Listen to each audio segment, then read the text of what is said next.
everyone, welcome to today's Q&A segment, and I'm excited to bring to you guys live and direct the video version. I know we had the class last week and I did a Q&A a day or two after, but some people missed the class and some people sent me lovely questions that I would like to answer almost immediately. So okay, for people that sent me lovely comments, I saw the beautiful comment. Thank you for enjoying the class. Thank you for learning so much.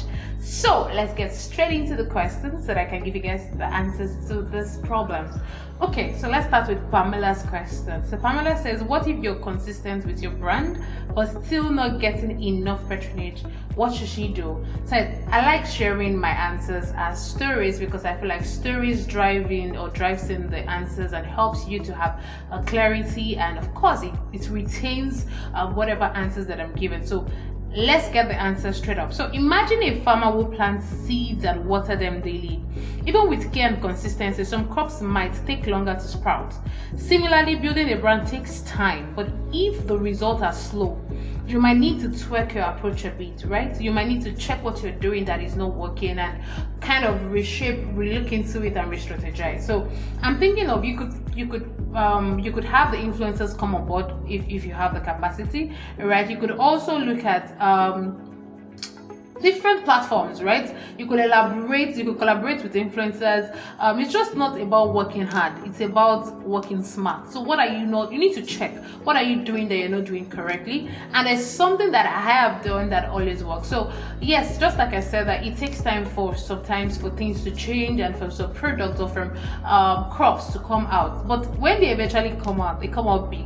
So let me give you an example of myself. So I used to do a broadcast message like for my brand, get to share with people what we're doing, and it's not every day people get back to me and say they want to buy, but the days they come back, I'm always smiling, right? So what it means is consistency pays. So keep at it and keep re-strategizing, check what you're doing and how to do it better, and you will get good results. So let's go to Joy. Joy has this question. Joy says, how do you sell and market a brand? I think I answered that in the last class, but I'll take it again. But this time around, I'm taking it with a story. Picture a chef who creates a fantastic new dish. To sell it, they don't just list it on the menu, right? They take photos, post them online, offer samples to regular customers, and talk about the ingredient that makes it unique, right? In the same way, selling a brand requires you to show the value it brings. Use visuals, storytelling, right? And testimonials to connect with your audience. I said that in the last class. I said testimonials are very important. Feedbacks from customers are important to you to keep your customer base and keep it growing, right? So these are the ingredients that you need for you to sell your brand, and of course for you to get your brand growing. Right? Leverage on social media, email marketing, and events to spread the word about what your brand is special about. So you want to look at different ways to push out your brand. Marketing. You can't over market your product. You can't over tell people about your product. You need to, literally, if I'm in the bus, Uber, everywhere, church, I'm always talking to people about my product. When they see me, they call me by the name of the brand. So what it means is that they already know this is this person. So you need people to know you with your brand, because if you talk more about it, most likely you would get a change and of course get to sell your brand and know how to sell it better. So let's go to the next question from Quadrille. Quadrille says, what disciplines does a freelancer need? I think what it's trying to say is what are the skills that are required. Imagine you're a freelancer photographer. Discipline is like setting a schedule. Are you talking about, I wanted to maybe see if the discipline means is it discipline to actualize your goal? Is that what you mean? But if that is not it, please let me know in the comment section so I could revisit the question. But so let's take it by what I think it is. Imagine you're a freelancer photographer. Discipline is like setting a schedule where every day you set aside time to shoot, edit, and promote your work. Right? It also means staying organized, communicating well with clients, and delivering work on time, right? And even if it means sacrificing some leisure times, you might need to do that, right? Freelancers need to be their own bosses. You can't afford to be lazy, right? Setting boundaries, maintaining consistency, and constantly improving your craft. You need to do that, and I think that's why you're here already. You want to get to know more about how to be a better person. That's why you've come in for Lytics Semper 6-month internship class and courses, and we're excited to have you here. So let's go to Senemi question. Dosu Senemi. I hope I'm pronouncing the name very well. If I'm not, sorry about that. Thank you. What if you have, so she said, what if you have a business idea but no money and you're afraid of taking loans? I can relate, right? Think of it like, so answering this question, I said think of it like baking a cake with limited ingredients. You don't need a fully stocked pantry to start, just a few essentials, right?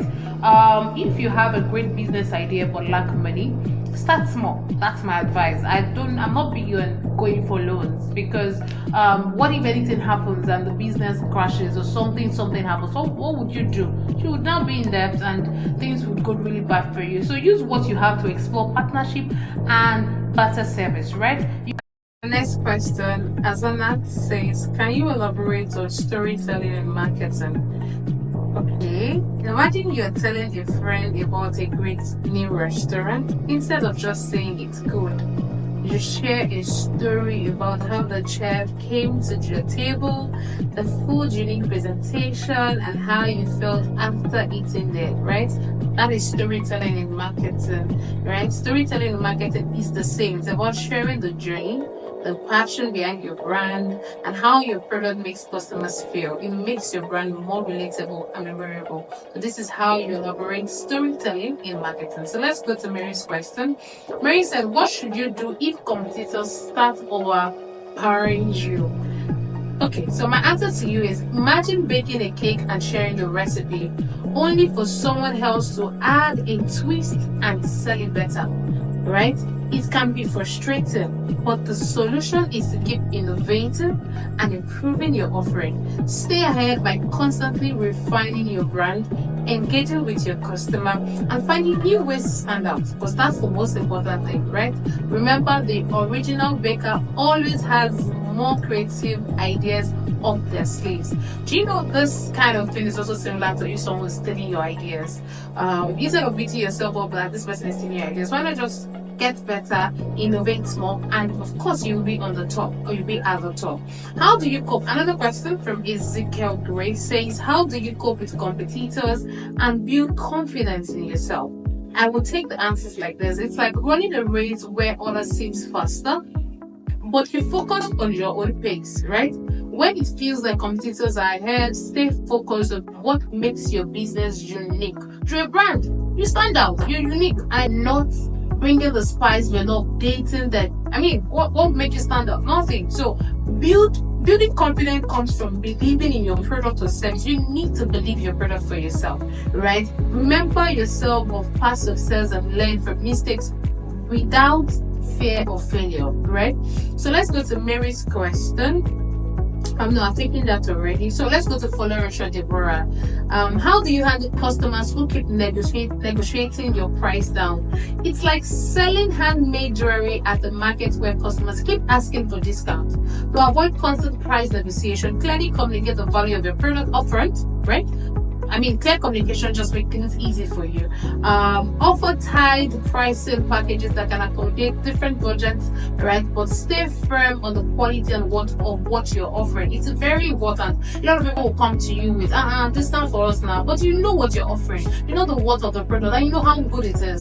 Quality and top-notch. Premium is what you're selling. So being clear about what sets your product apart can reduce the back and forth with your customers. So let's go to Omar Blessing. How do you differentiate your brand from competitors? I think I've already answered that. We're going to move to the next question. Paul Maxwell says, how do you keep going through challenges while developing a brand? Of course, there will be challenges, but think of the challenges that come to you like a marathon, right? Think of it like a marathon. The road gets tough. You may feel exhausted. You keep pushing forward because the finish line matters to you, right? The major goal is you want to be a brand that is outstanding, that is unique, that is known out there, and of course that is generating revenue for yourself. So when building a brand, challenges will arise, but staying focused on your long-term goals, seeking support from mentors, and reminding yourself why you started will give you the strength to push through.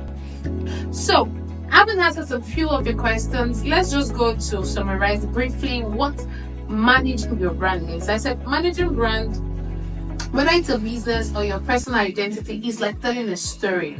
Every action from how you present your product to how you engage with your customer adds to that story. The stronger and more consistent your story is, the more people will trust and connect with you. That's how great brands are being built all over the world, not just on what you sell, but on how you make people feel and the value you consistently represent. So think about a young designer who starts out by creating custom shoes in her garage. At first, it's just a side hustle or a side project, like we all used to say. But soon enough, her friends and family start noticing her unique style, right? And they come to buy from her because her shoes are not just affordable, but they're comfortable, right? And they have vibrant colors, that they have different patterns. Carefully packages this shoes, send it out, it's eco-friendly, right? Sends out in eco-friendly boxes with a handwritten note. Can you see the intentionality with her product? She's not just sending out any product. Every single product she's writing by herself a very cute and lovely note, right? And of course, this makes people want to buy more from her. So it's not just because of the designs, but it's because of the love story behind every design, the passion, the personal touch, right? And the care she puts into every product that she's sending out. So this is what brand management is about, right? It's not just the shoes she's selling, it's the experience. So what experience are you selling? What are you giving to people, right? It's about the personality behind the product and the emotions that are tied to the product. So customers feel connected. Brand management is not a destination, it's a journey.